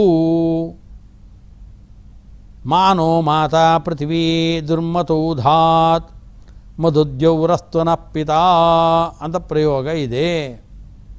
ಈ ಪ್ರಯೋಗದ ಪ್ರಕಾರವಾಗಿ ನಾವಿಲ್ಲಿ ತ್ವಯಾ ಏಕೇನ ವ್ಯಾಪ್ತಂ ಅಂತಂದಾಗ ದ್ಯಾವಾ ಪೃಥಿವಿಗಳ ಮಧ್ಯೆ ಇರತಕ್ಕಂಥ ಸ್ಥಳವನ್ನು ನಿನ್ನ ಒಂದೇ ರೂಪ ಅನ್ನೋದು ವ್ಯಾಪಿಸ್ಕೊಂಡಿದೆಯಾ ಒಂದೇ ರೂಪದಿಂದ ಅಂತಂದ್ರಲ್ಲ. ಆದ್ದರಿಂದ ಅದನ್ನು ಹೇಳ್ತಾ ಇದ್ದಾರೆ. ಏಕೇನೈವ ದ್ಯಾವಾ ಪೃಥಿವ್ಯೋ ಅಂತರಂ ವ್ಯಾಪ್ತೋ ಭವತಿ. ಪಶ್ಚಿಮೇ ಪಾರ್ಥರೂಪಾಣಿ ಅಂತ ತೋರಿಸಿದ್ದು ಅನೇಕ ಬಹುರೂಪಗಳಿಂದ ಎಲ್ಲ ದಿಕ್ಕುಗಳು ವ್ಯಾಪಿಸ್ಕೊಂಡಿದೆ ಅಂತ ಹೇಳಿದ್ದು. ಇಲ್ಲಿ ದ್ಯಾವಾ ಪೃಥಿವಿ ಅಂತಂದರೆ ಅದನ್ನು ಶ್ರುತಿಯಲ್ಲೇನೆ ಮಾತಾ ಪಿತರೌ ಚ ಪೃಥಿವೀ ದ್ಯಾವೌ ಅಂತ ಉಲ್ಲೇಖವನ್ನು ಮಾಡಿದ್ದಾರೆ ವೇದಗಳಲ್ಲಿ. ಜೊತೆಗೆ ಮತ್ತೊಂದು ಕಡೆಯಲ್ಲಿ ನೋಡಿ, ಮಾನೋ ಮಾತಾ ಪೃಥಿವೀ ದುರ್ಮತೌ ಧಾತ್ ಅಂತಿದೆ, ಮಧುದ್ಯೌರಸ್ತ್ವನ ಪಿತಾ ಅಂತಿದೆ. ಇದು ಯಾವುದಕ್ಕೆ ಸಂಬಂಧಪಟ್ಟಂತೆ ಹೇಳಿದ್ದು? ದ್ಯಾವಾ ಪೃಥಿವಿಗಳಿಗೆ ಸಂಬಂಧಪಟ್ಟಂತೆ ಇರೋ ಅಂಥ ಮಂತ್ರ ಇದು. ಆ ಮಂತ್ರದಲ್ಲಿ ಏನು ಹೇಳ್ತಾ ಇದೆ? ಮಾನೋ ಮಾತಾ ಪೃಥ್ವಿ ದುರ್ಮತೋ ಧಾತ್. ಹೇ ಮಾತಾ ಪೃಥ್ವಿ ಅಂತ ಕರೆಯೋದು. ಮಾತೃವಾಗಿರತಕ್ಕಂಥವಳು ನಮ್ಮ ಭೂಮಾತೆ, ಪೃಥ್ವಿ ಮಾತೆ ಅಂತ ಕರಿತಾ, ದುರ್ಮತವು ಕೆಟ್ಟ ವಿಚಾರಧಾರೆಯಲ್ಲಿ ಕೆಟ್ಟ ವಿಚಾರಗಳ ಕಡೆಗೆ ನಹ ಮಾಧಾತ್ ನನ್ನ ಮನಸ್ಸು ಹೋಗಬಾರದು ಅಂತ ಈ ರೀತಿಯಾಗಿ ಮಾತಾ ಪೃಥ್ವಿ ಅಂತ ಪೃಥ್ವಿಯನ್ನು ತಾಯಿ ಅಂತ ವೇದದಲ್ಲಿ ಕರೆದಿದ್ದಾರೆ. ಹಾಗೆಯೇ ತಂದೆ ಅಂತ ಅಂತರಿಕ್ಷವನ್ನು ಕರೆದಿದ್ದು ಇದೆ. ತಂದೆಯನ್ನು ಕುರಿತು ಹೇಳಬೇಕಾದ್ರೆ ಮಧುದ್ಯೌರಸ್ತ್ವನ ಪಿತಾ ಅನ್ನೋಲ್ಲಿ ಅಲ್ಲೇನೆ ನಃ ಪಿತಾ ಮಧು ಆಯಿತಾ ಅಸ್ತು ಮಧುದ್ಯೌಹು ಅಸ್ತ್ವನ ಪಿತಾ ಅಂತ ಅಂದಿದ್ದು. ಮಧು ದ್ಯೌಹು ನಹ ಪಿತಾ. ನಮ್ಮ ತಂದೆ ಯಾರು? ದ್ಯೌ. ದ್ಯೌ ಅಂದ್ರೇನು? ಆಕಾಶ. ಆಕಾಶವನ್ನು ತಂದೆ ಅಂತ ಉಲ್ಲೇಖ ಮಾಡಿ ನಮ್ಮ ಜೀವನ ಸುಖಮಯವಾಗಲಿ ಅಂತ ಆಕಾಶನಾಮಕನಾಗಿರತಕ್ಕಂಥ ಭಗವಂತ ಅವನನ್ನು ಪ್ರಾರ್ಥನೆ ಮಾಡಲಾಗಿದೆ. ಆದ್ದರಿಂದ ಜೌಹು ಮತ್ತು ಅಂತರಿಕ್ಷ, ಆಕಾಶ ಅಂದರೆ ಅಂತರಿಕ್ಷ, ಅದು ಖಾಲಿ ಜಾಗ, ಅವಕಾಶನೇ ಆಕಾಶ, ಅದನ್ನೇ ಅಂತರಿಕ್ಷ ಅಂತ ಕರೆಯೋದು. ಆದ್ದರಿಂದ ಮಾತಾಪಿತೃರಂತರಗಸ್ಸ ಏಕರೂಪೇಣ ಚ ಅನ್ಯೈಸ್ಸರ್ವಗತಸ್ಸ ಏಕಃ, ಒಬ್ಬನೇ ಅನೇಕ ರೂಪಗಳಿಂದ ಎಲ್ಲ ದಿಕ್ಕುಗಳನ್ನು ಕೂಡ ವ್ಯಾಪಿಸಿಕೊಂಡಿದ್ದಾನೆ. ಇದನ್ನು ಅರ್ಜುನ ನೋಡ್ತಾ ಇದ್ದಾನೆ ಕಣ್ಣಲ್ಲಿ. ಓಹೋ, ದೊಡ್ಡ ರೂಪ, ಒಂದು ರೂಪದಿಂದ ಆಕಾಶದಿಂದ ಹಿಡಿದು ಇಡೀ ಅಂತರಿಕ್ಷವನ್ನು, ಭೂಮಿಯನ್ನು ಇದು ಹಾಕಿಸ್ಕೊಂಬಿಟ್ಟ ಅಂತ ನೋಡ್ತಾ ಇದ್ದಾನೆ ಒಂದು. ಅನಂತರ ನೋಡ್ದ ಇನ್ನು ಉಳಿದ ದಿಕ್ಕುಗಳೆಲ್ಲ ಏನು ವಿಭಿನ್ನವಾಗಿರತಕ್ಕಂಥ ರೂಪಗಳು ಒಂದೊಂದು ದಿಕ್ಕಿನಲ್ಲಿ ಹೋಗಿ ವ್ಯಾಪಿಸ್ಕೊಳ್ತಾ ಇವೆ, ಅದನ್ನು ಕೂಡ ನೋಡಿದ್ದಾನೆ. ಇದನ್ನೆಲ್ಲ ವಿಚಾರಗಳನ್ನು ವಿಶೇಷವಾಗಿ ಹೇಳ್ತಾ ನತು ಅದಕ್ಕೆ ಆನಂತರ ಮುಂದೆ ಈ ಶ್ಲೋಕದಲ್ಲಿ ಹೇಳಿದ್ದು ವ್ಯಾಪ್ತಂ ತ್ವಯೇಕೇನ ದೇಶಚ್ಚ ಸರ್ವ ಇಷ್ಟು ಹೇಳಿದರು. ಹೇಳಿದ ಮೇಲೆ ದೃಷ್ಟ್ವಾ ಅದ್ಭುತಂ ರೂಪಮುಗ್ರಂ ತವೇದಂ ಲೋಕತ್ರಯಂ ಪ್ರವ್ಯಥಿತಂ ಮಹಾತ್ಮನ್. ಅದಕ್ಕೆ ಪ್ರಾರ್ಥನೆ ಮಾಡಬೇಕಾದ್ರೇ ಅರ್ಜುನ ಹೇಳ್ತಾ ಇದ್ದಾನೆ, ದೃಷ್ಟ್ವಾ ಅಮೃತಂ ರೂಪಂ ಅದ್ಭುತಂ ರೂಪಂ, ನಿನ್ನ ರೂಪ ಅದ್ಭುತವಾದ ರೂಪ, ಇದು ಸಾಮಾನ್ಯವಾದದ್ದಲ್ಲ ನಿಂದು. ಈ ಅದ್ಭುತವಾಗಿರತಕ್ಕಂಥ ನಿನ್ನ ರೂಪವನ್ನು ನಾನು ನೋಡಿದ್ದೇನೆ, ನೋಡಿಲ್ಲ ಅಂತಲ್ಲ, ನೋಡಿ ಆ ನಂತರದಲ್ಲಿ ನಿನ್ನ ರೂಪ ಇದೆಯಲ್ಲ, ಅದ್ಭುತವಾದ ಈ ರೂಪ ಇದೆಯಲ್ಲ, ಇದನ್ನು ನೋಡಿ ಉಗ್ರವಾದದ್ದು ಒಂದು ದೃಷ್ಟಿಯಲ್ಲಿ ಈ ರೂಪ, ಇದನ್ನು ನೋಡಿ 3 ಲೋಕನೂ ಕೂಡ ಹೆದರಿಕೊಳ್ತಾ ಇದೆ ಅಂದ. ಭಗವಂತನನ್ನು ನೋಡಿ ಅಂದರೆ ಅದನ್ನು ನೋಡ್ತಾ ಇದ್ದಾನೆ, ಇದನ್ನು ನೋಡ್ತಾ ಇದ್ದಾನೆ. ದೊಡ್ಡ ಭಗವಂತನ ರೂಪ ತೋರಿಸ್ದ. ಆ ಭಗವಂತನ ರೂಪ ಇಡೀ ಜಗತ್ತನ್ನು ವ್ಯಾಪಿಸ್ಕೊಂಡಿರೋದನ್ನೆಲ್ಲ ಒಂದೇ ರೂಪ ಅಷ್ಟು ದೊಡ್ಡದಾಗಿರೋದು ನೋಡ್ದ. ಅಷ್ಟು ದೊಡ್ಡದಾಗಿರೋವಂಥ ಒಂದು ರೂಪವನ್ನು ನೋಡಿದಾಗ ಹೆದರಿಕೆ ಆಗುತ್ತೋ ಇಲ್ಲೋ? ಸಹಜವಾಗಿ ಅನೇಕ ಜನ ಮಾನವರಿಗೆ ಅದು ಹೆದರಿಕೆ ಆಯಿತು. ಸಜ್ಜನರಾದಂಥವರೇ, ಭಗವಂತನ ರೂಪವನ್ನು ನೋಡುವ ಸಾಮರ್ಥ್ಯವನ್ನು ಪಡೆದವರೇ ಸ್ವಲ್ಪ ಹೆದರಿಕೊಂಡ್ರು ಅಂತ ಅಂತಾರೆ.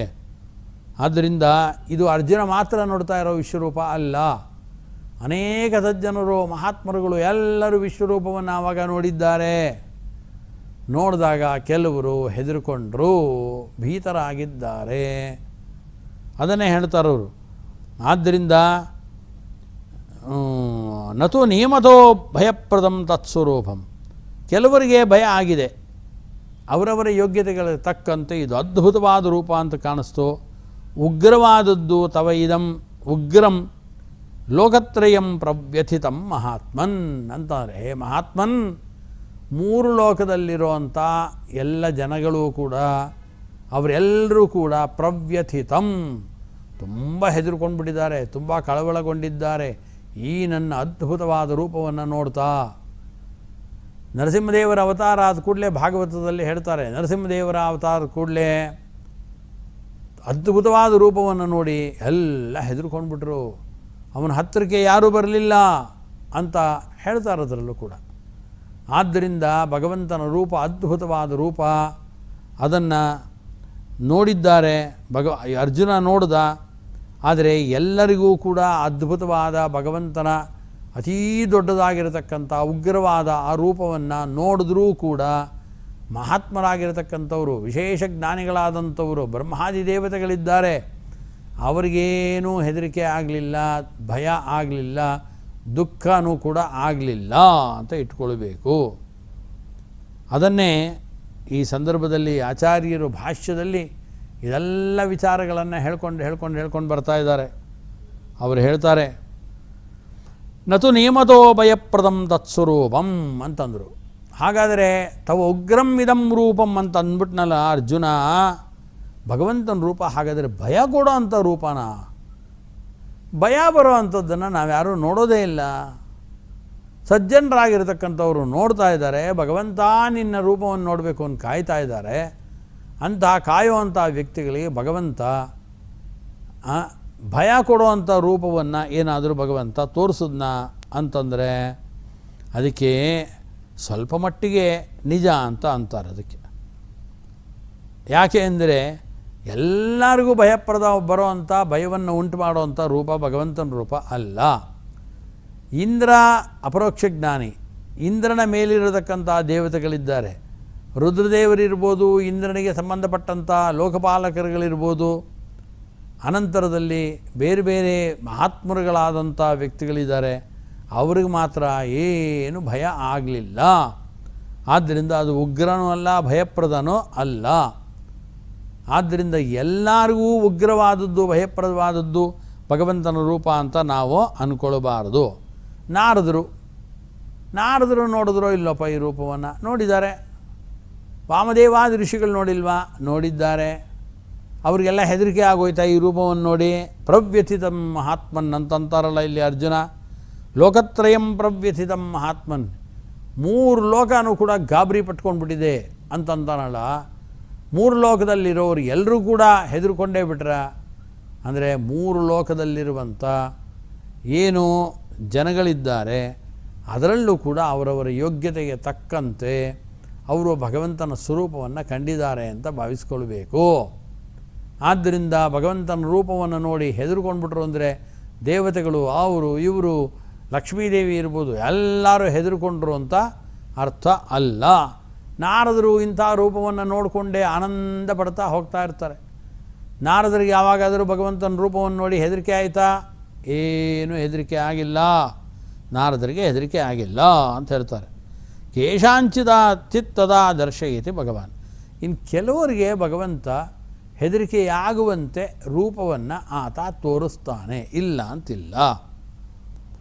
ಆ ನಂತರದಲ್ಲಿ ಪ್ರೀಯಂತಿಗೆ ಚಿತ್ತಸ್ಯ ರೂಪಸ್ಯ ದೃಷ್ಟವು ಬಿಭೇತಿ ಕಶ್ಚಿದ್ ಅಭ್ಯಸೆ ಸರ್ವತೃಪ್ತಿ. ಅದಕ್ಕಂತಾರೆ ಪ್ರೀಯಂತಿಗೆ ಚಿತ್ತಸ್ಯ ರೂಪಸ್ಯ ದೃಷ್ಟವು. ಅನೇಕ ವ್ಯಕ್ತಿಗಳು ಸಜ್ಜನರಾಗಿರ್ತಕ್ಕಂಥ ಜ್ಞಾನಿಗಳು, ಅರ್ಜುನನಿಗಿಂತ ಮೇಲಿರುವಂಥ, ತಾರತಮ್ಯದಲ್ಲಿ ಮೇಲಿರುವಂಥ ಜ್ಞಾನಿಗಳೆಲ್ಲ ಇದ್ದಾರೆ. ಅವರಿಗೆಲ್ಲ ತುಂಬ ಭಗವಂತನ ರೂಪಗಳನ್ನು ನೋಡಿ ಸಂತೋಷವಾಗಿದೆ ಅಂತ ತಿಳಿಸ್ತಾರೆ. ಆನಂತರ ಬಿಭೇತಿ ಕಶ್ಚಿತ್, ಯಾರೋ ಒಬ್ಬರಿಗೆ ಈ ರೂಪವನ್ನು ನೋಡಿದಾಗ ಸ್ವಲ್ಪ ಹೆದರಿಕೆ ಥರ ಆಗಿರ್ಬೋದು. ಅದು ನೇರವಾಗಿ ಈ ರೂಪವನ್ನೇ ನೋಡಿದ್ದಾರೆ ಅಂತಿಲ್ಲ. ನೇರವಾಗಿ ನೋಡಲಿಲ್ಲ ಈ ರೂಪವನ್ನು. ಪರಂಪರೆಯ ಆ ವ್ಯಾಖ್ಯಾನಗಳನ್ನೆಲ್ಲ ನೋಡ್ಕೊಂಡು ಬಂದಾಗ ಅಲ್ಲಿ ಯಾರೋ ಕೆಲವರಿಗೆ ಹೆದರಿಕೆ ಆಯಿತು ಅಂತ ನಾವು ಭಾವಿಸ್ಕೊಳ್ಬೇಕು. ಅದು ಅವರ ಯೋಗ್ಯತೆಗೆ ಅನುಗುಣವಾಗಿ ಅವರ ಹೆದರಿಕೆಯನ್ನು ಪಟ್ಟರು ಅಂತ ಅರ್ಥ. ಇನ್ನು ಅಭ್ಯಸೇ ಸರ್ವತೃಪ್ತಿ ಅಂತಾರೆ.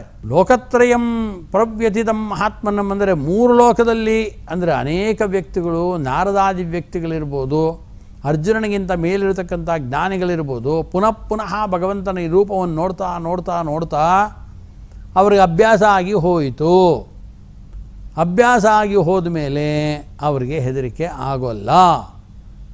ಮೊದಲನೇ ಬಾರಿ ನೋಡಿದಾಗ ನಮ್ಮ ಮನೆಯಲ್ಲಿ ಮಕ್ಕಳು ಯಾರೋ ಒಬ್ಬ ಹುಚ್ಚನನ್ನು ದಿನ ಭಿಕ್ಷೆ ಬೇಡಿಕೊಂಡು ಮನೆ ಹತ್ತಿರ ಬರ್ತಾಯಿದ್ರೆ ಅವನು ನೋಡಿದ ಕೂಡಲೇ ಮೊದಲನೇ ದಿನ ಅವನ ವಿಚಿತ್ರವಾದ ಆಕಾರ, ವೇಷಭೂಷಣಗಳು, ಅವನ ತಲೆಗಳನ್ನೆಲ್ಲ ಕೆದರ್ಕೊಂಡಿರೋದು ನೋಡಿದಾಗ ಮೊದಲನೇ ದಿನ ಹೆದರ್ಕೋಬೋದು. 2ನೇ ದಿನ ಬಂದ, 3ನೇ ದಿನ ಬಂದ. ಮನೆಯಲ್ಲಿರೋ ಪುಟ್ಟ ಮಕ್ಕಳೇ ಅವನು ಬಂದಿದ್ದಾನೆ ಅಂತಾರೆ ಹೊರತು ಅವನನ್ನು ನೋಡಿ ಹೆದರ್ಕೊಳ್ಳೋದು ಅಂತ ಇಲ್ಲ. ಅಂಥದ್ದು ಜ್ಞಾನಿಗಳಾದಂಥವರು ಭಗವಂತನ ಈ ಅದ್ಭುತವಾದ ರೂಪವನ್ನು, ಉಗ್ರವಾದ ರೂಪವನ್ನು ನೋಡಿದ ಕೂಡಲೇ ವಿಶೇಷವಾಗಿ ಅವರಿಗೆ ಅಭ್ಯಾಸವಾದ್ದರಿಂದ ಅವರಿಗೆ ಹೆದರಿಕೆ ಇಲ್ಲ ಅಂತ ಹೇಳ್ತಾರೆ. ಪ್ರೀಯಂತಿಕೆ ಚಿತ್ತಸ್ಯ ರೂಪಸ್ಯ ದೃಷ್ಟವು ಬಿಬೇತಿ ಕಶ್ಚಿತ್ ಅಭ್ಯಸೆ ಸರ್ವತೃಪ್ತಿ. ಅದಕ್ಕೋಸ್ಕರ ಹೇಳಿದ್ದು ಅನೇಕ ಜನ ಅವರಿಗೆಲ್ಲ ಸಂತೋಷವೇ ಆಯಿತು. ಇನ್ನು ಕೆಲವರು ಮಾತ್ರ ಆರಂಭದಲ್ಲಿ ಹೆದರ್ಕೊಂಡ್ರು. ಇನ್ನು ಅಭ್ಯಾಸ ಆದಂಥ ವ್ಯಕ್ತಿಗಳಿಗೆ ಮಹಾ ಸಂತೋಷ ಭಗವಂತನ ರೂಪದಿಂದ ಆಯಿತು ಅಂತ ಹೇಳ್ತಾರೆ. ಆದ್ದರಿಂದ ಹೀಗೆ ಭಗವಂತ ತನ್ನ ರೂಪವನ್ನು, ವಿಶ್ವರೂಪವನ್ನು ತೋರಿಸಿದಾಗ ಅಲ್ಲಿರೋ ಅರ್ಜುನ ಮಾತ್ರ ನೋಡಿದ್ದಲ್ಲ, 3 ಲೋಕದಲ್ಲಿರತಕ್ಕಂಥ ಸಜ್ಜನರು ಯಾರು ಯೋಗ್ಯತಾಶಾಲಿಗಳಿದ್ದಾರೆ ಅವರೆಲ್ಲರೂ ಭಗವಂತನ ಈ ವಿಶ್ವರೂಪವನ್ನು ಕಂಡಿದ್ದಾರೆ ಅಂತ ತಿಳಿಸ್ತಾ, ಅಂಥ ವಿಶ್ವರೂಪವನ್ನು ತೋರಿಸಿದಂಥ ಶ್ರೀಕೃಷ್ಣನ ಚರಣಾರವಿಂದಗಳಿಗೆ ಈ ನಮ್ಮ ವಚನಗಳೆಂಬ ಪ್ರಸೂನಗಳ ಮಾಲೆಯನ್ನು ಸಮರ್ಪಣೆ ಮಾಡ್ತಾ ಇದ್ದೇನೆ. ಹರಯೇ ನಮಃ. ಶ್ರೀಕೃಷ್ಣಾರ್ಪಣಮಸ್ತು. ಆಚಾರ್ಯರ ವಿಶ್ವರೂಪ ಸಂದರ್ಶನ ನಮ್ಮೆಲ್ಲರಿಗೂ ಕೂಡ ಆ ಶ್ಲೋಕಗಳಲ್ಲಿ ಸಾಕ್ಷಾತ್ತು ಶ್ರೀಮನ್ನಾರಾಯಣನೇ ನಮ್ಮ ಎದುರುಗಡೆ ಬಂದು ವಿಶ್ವರೂಪ ತೋರಿಸಿದ ಹಾಗೆ ಇತ್ತಲ್ಲ. ಹಾಗಾಗಿ ಆ ವಿಶ್ವರೂಪ ಸಂದರ್ಶನಕ್ಕೆ ನಾವೆಲ್ಲರೂ ಕೂಡ ಭಾಗಿಯಾಗಿದ್ದೇವೆ. ಶ್ರೀಕೃಷ್ಣ ಪರಮಾತ್ಮನ ಅನುಗ್ರಹ ನಾವೆಲ್ಲರೂ ಕೂಡ ಪಡೆದಿದ್ದೇವೆ ಅಂಥೇಳಿ ಈಗ ಮತ್ತೊಮ್ಮೆ ಈ ಪಾರಾಯಣವನ್ನು ನಾವು ಇವತ್ತು ಪ್ರಾರಂಭ ಮಾಡೋಣ. ಅಥ ಶ್ರೀಮದ್ಭಗವದ್ಗೀತಾಸು ಉಪನಿಷತ್ಸು ಬ್ರಹ್ಮವಿದ್ಯಾಯಾಂ ಯೋಗಶಾಸ್ತ್ರೇ ಶ್ರೀಕೃಷ್ಣಾರ್ಜುನ ಸಂವಾದೇ ವಿಶ್ವರೂಪ ಸಂದರ್ಶನ ಯೋಗೋ ನಾಮ ಏಕಾದಶೋಧ್ಯಾಯಃ. ಅರ್ಜುನ ಉವಾಚ ಮದನುಗ್ರಹಾಯ ಪರಮಂ ಗುಹ್ಯಮಧ್ಯಾತ್ಮ ಸಂಜ್ಞಿತಂ ಯತ್ವಯೋಕ್ತಂ ವಚಸ್ತೇನ ಮೋಹೋಯಂ ವಿಗತೋ ಮಮ ಭವಾಪ್ಯಯೌ ಹಿ ಭೂತಾನಾಂ ಶ್ರುತೌ ವಿಸ್ತರಶೋ ಮಯಾ ತ್ವತ್ತಃ ಕಮಲಪತ್ರಾಕ್ಷ ಮಾಹಾತ್ಮ್ಯಮಪಿ ಚಾವ್ಯಯಂ ಏವಮೇತದ್ಯಥಾರ್ಥತ್ವಂ ಆತ್ಮಾನಂ ಪರಮೇಶ್ವರ ದ್ರಷ್ಟುಮಿಚ್ಛಾಮಿ ತೇ ರೂಪಂ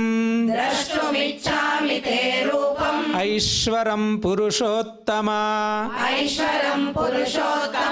ಮನ್ಯಸೇ ಯದಿ ತಚ್ಛಕ್ಯಂ ಮಯಾ ದ್ರಷ್ಟುಮಿತಿ ಪ್ರಭೋ ಯೋಗೇಶ್ವರ ತತೋ ಮೇ ತ್ವಂ ದರ್ಶಯಾತ್ಮಾನಮವ್ಯಯಂ. ಶ್ರೀಭಗವಾನುವಾಚ ಪಶ್ಯ ಮೇ ಪಾರ್ಥರೂಪಾಣಿ ಶತಶೋಥ ಸಹಸ್ರಶಃ ನಾನಾವಿಧಾನಿ ದಿವ್ಯಾನಿ ನಾನಾವರ್ಣಾಕೃತೀನಿ ಚ ಪಶ್ಯಾದಿತ್ಯಾನ್ ವಸೂನ್ ರುದ್ರಾನ್ ಅಶ್ವಿನೌ ಮರುತಸ್ತಥಾ ಬಹೂನ್ಯದೃಷ್ಟಪೂರ್ವಾಣಿ ಪಶ್ಯಾಶ್ಚರ್ಯಾಣಿ ಭಾರತ ಇಹೈಕಸ್ಥಂ ಜಗತ್ಕೃತ್ಸ್ನಂ ಪಶ್ಯಾದ್ಯ ಸಚರಾಚರಂ ಮಮ ದೇಹೇ ಗುಡಾಕೇಶ ಯಚ್ಚಾನ್ಯದ್ರಷ್ಟುಮಿಚ್ಛಸಿ ನ ತು ಮಾಂ ಶಕ್ಯಸೇ ದ್ರಷ್ಟುಂ ಅನೇನೈವ ಸ್ವಚಕ್ಷುಷಾ ದಿವ್ಯಂ ದದಾಮಿ ತೇ ಚಕ್ಷುಃ ಪಶ್ಯ ಮೇ ಯೋಗಮೈಶ್ವರಂ. ಸಂಜಯ ಉವಾಚ ಏವಮುಕ್ತ್ವಾ ತತೋ ರಾಜನ್ ಮಹಾಯೋಗೇಶ್ವರೋ ಹರಿಃ ದರ್ಶಯಾಮಾಸ ಪಾರ್ಥಾಯ ಪರಮಂ ರೂಪಮೈಶ್ವರಂ ಅನೇಕವಕ್ತ್ರನಯನಂ ಅನೇಕಾದ್ಭುತದರ್ಶನಂ ಅನೇಕದಿವ್ಯಾಭರಣಂ दिव्यानेकोद्यतायुधम् दिव्यानेकोद्यतायुधम् दिव्यमाल्याम्बरधरम् दिव्यमाल्याम्बरधरम् दिव्यगन्धानुलेपनम् दिव्यगन्धानुलेपनम् सर्वाश्चर्यमयम् देवम् सर्वाश्चर्यमयम् देवम् अनन्तम् विश्वतोमुखम् अनन्तम् विश्वतोमुखम् दिवि सूर्यसहस्रस्य दिवि सूर्यसहस्रस्य भवेद्युगपदुत्थिता भवेद्युगपदुत्थिता यदि भासदृशी सा स्यात् यदि भासदृशी सा स्यात् भासस्तस्य महात्मनः भासस्तस्य महात्मनः तत्रैकस्थं जगत्कृत्स्नं तत्रैकस्थं जगत्कृत्स्नं प्रविभक्तमनेकधा प्रविभक्तमनेकधा अपश्यद्देवदेवस्य अपश्यद्देवदेवस्य शरीरे पाण्डवस्तदा शरीरे पाण्डवस्तदा ततः स विस्मयाविष्टो ततः स विस्मयाविष्टो हृष्टरोमा धनञ्जयः हृष्टरोमा धनञ्जयः प्रणम्य शिरसा देवम् प्रणम्य शिरसा देवम् कृताञ्जलिरभाषत कृताञ्जलिरभाषत अर्जुन उवाच अर्जुन उवाच पश्यामि देवांस्तव देवदेहे पश्यामि देवांस्तव देवदेहे सर्वांस्तथा सर्वांस्तथा भूतविशेषसङ्घान् भूतविशेषसङ्घान् ब्रह्माणमीशम् ब्रह्माणमीशम् कमलासनस्थम् कमलासनस्थम् ऋषींश्च सर्वान् ऋषींश्च सर्वान् उरगांश्च दिव्यान् उरगांश्च दिव्यान् अनेकबाहूदरवक्त्रनेत्रम् अनेकबाहूदरवक्त्रनेत्रम् पश्यामि त्वाम् पश्यामि त्वाम् सर्वतोऽनन्तरूपम् सर्वतोऽनन्तरूपम् नान्तं न मध्यम् नान्तं न मध्यम् न पुनस्तवादिम् न पुनस्तवादिम् पश्यामि विश्वेश्वर पश्यामि विश्वेश्वर विश्वरूप विश्वरूप किरीटिनं गदिनं चक्रिणं च किरीटिनं गदिनं चक्रिणं च तेजोराशिं तेजोराशिं सर्वतो दीप्तिमन्तम् सर्वतो दीप्तिमन्तम् पश्यामि त्वाम् पश्यामि त्वाम् दुर्निरीक्ष्यं समन्तात् दुर्निरीक्षं समन्तात् दीप्तानलार्कद्युतिमप्रमेयम् दीप्तानलार्कद्युतिमप्रमेयम् त्वमक्षरं परमं वेदितव्यम् त्वमक्षरं परमं वेदितव्यम् त्वमस्य विश्वस्य त्वमस्य विश्वस्य परं निधानम् परं निधानम् त्वमव्ययः शाश्वत त्वमव्ययः शाश्वत धर्मगोप्ता धर्मगोप्ता सनातनस्त्वं सनातनस्त्वं पुरुषो मतो मे पुरुषो मतो मे अनादिमध्यान्तमनन्तवीर्यम् अनादिमध्यान्तमनन्तवीर्यम् अनन्तबाहुम् अनन्तबाहुम् शशिसूर्यनेत्रम् शशिसूर्यनेत्रम् पश्यामि त्वाम् पश्यामि त्वाम् दीप्तहुताशवक्त्रम् दीप्तहुताशवक्त्रम् स्वतेजसा स्वतेजसा विश्वमिदं तपन्तम् विश्वमिदं तपन्तम् द्यावा पृथिव्योरिदमन्तरं हि द्यावा पृथिव्योरिदमन्तरम् हि व्याप्तं त्वयैकेन व्याप्तं त्वयैकेन दिशश्च सर्वाः दिशश्च सर्वाः दृष्ट्वाद्भुतम् दृष्ट्वाद्भुतम् रूपमुग्रं तवेदम् रूपमुग्रं तवेदम् लोकत्रयम् लोकत्रयम् प्रव्यथितं महात्मन् प्रव्यथितं महात्मन् अमीहि त्वाम् अमीहि त्वाम् सुरसङ्घा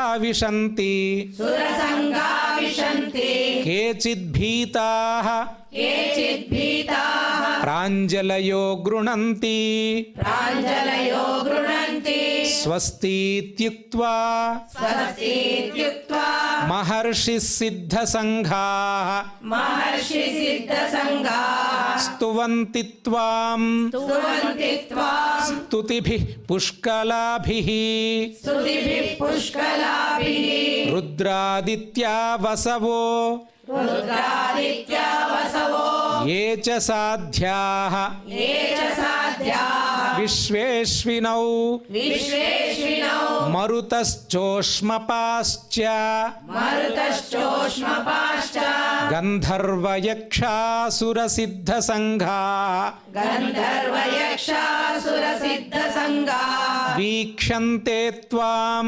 वीक्षन्ते त्वां विस्मिताश्चैव सर्वे विस्मिताश्चैव सर्वे रूपं महत्ते बहुवक्त्रनेत्रम् रूपं महत्ते बहुवक्त्रनेत्रम् महाबाहो महाबाहो बहुबाहुरुपादम् बहुबाहुरुपादम् बहूदरम् बहूदरम् बहुदंष्ट्राकरालम् बहुदंष्ट्राकरालम् दृष्ट्वा लोकाः दृष्ट्वा लोकाः प्रव्यथितास्तथाहम् प्रव्यथितास्तथाहम् नभस्पृशम् नभस्पृशम् दीप्तमनेकवर्णम् दीप्तमनेकवर्णम् व्यात्ताननम् व्याताननम् दीप्तविशालनेत्रम् दीप्तविशालनेत्रम् दृष्ट्वा हि त्वाम् दृष्ट्वा हि त्वाम् प्रव्यथितान्तरात्मा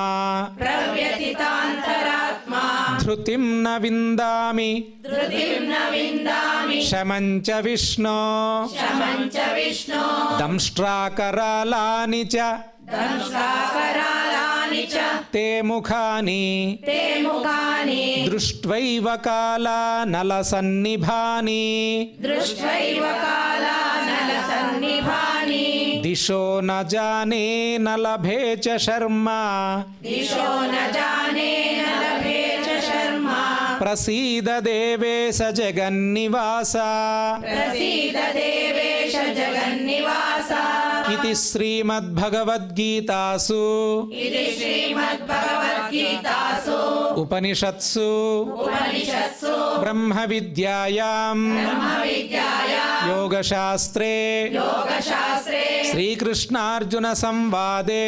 श्रीकृष्णार्जुनसंवादे विश्वरूपसन्दर्शनयोगो नाम विश्वरूपसन्दर्शनयोगो नाम एकादशोऽध्यायः एकादशोऽध्यायः यत्र योगेश्वरः कृष्णो यत्र योगेश्वरः कृष्णो यत्र पार्थो धनुर्धरः यत्र पार्थो धनुर्धरः तत्र श्रीर्विजयो भूतिः तत्र श्रीर्विजयो भूतिः ध्रुवा नीतिर्मतिर्मम ध्रुवा नीतिर्मतिर्मम यदक्षरपदभ्रष्टम् यदक्षरपदभ्रष्टम् मात्राहीनं च यद्भवेत् मात्राहीनं च यद्भवेत् तत्सर्वं क्षम्यतां देव तत्सर्वं क्षम्यतां देव नारायण नमोऽस्तु ते नारायण नमोऽस्तु ते कायेन वाचा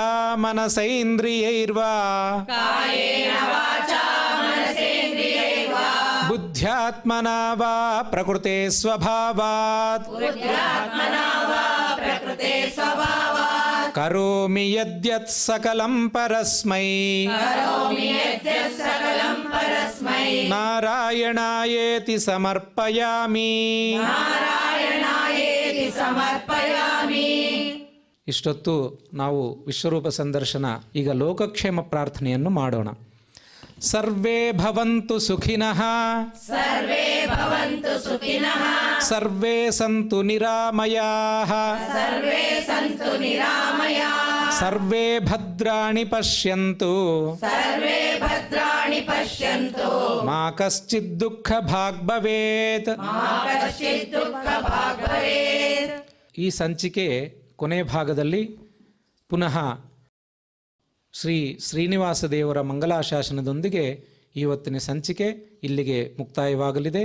ನಾವೆಲ್ಲರೂ ಕೂಡ ಶ್ರೀನಿವಾಸ ದೇವರ ಒಂದು ಮಂಗಲಾಶಾಸನದಿಂದ ಇವತ್ತಿನ ಕಾರ್ಯಕ್ರಮ ಇಲ್ಲಿಗೆ ಮುಕ್ತಾಯಗೊಳಿಸೋಣ ಅಂತ ಹೇಳಿ ಎಲ್ಲರೂ ಕೂಡ ಭಕ್ತಿ ಶ್ರದ್ಧೆಯಿಂದ ಶ್ರೀ ಶ್ರೀನಿವಾಸ ದೇವರ ಚರಣಾರವಿಂದಗಳಲ್ಲಿ ಪ್ರಾರ್ಥಿಸೋಣ. ಹೀಗೆ ಶ್ರಿಯಃ ಕಾಂತಾಯ ಕಲ್ಯಾಣ ನಿಧಯೇ ನಿಧಯೇರ್ಥಿನಾಂ ಶ್ರೀ ವೆಂಕಟ ನಿವಾಸಾಯ ಶ್ರೀನಿವಾಸಾಯ ಮಂಗಳಂ ಶ್ರೀ ವೆಂಕಟ ನಿವಾಸಾಯ ಶ್ರೀನಿವಾಸಾಯ ಮಂಗಳಂ ಶ್ರೀ ಶ್ರೀನಿವಾಸಾಯ ಮಂಗಳಂ.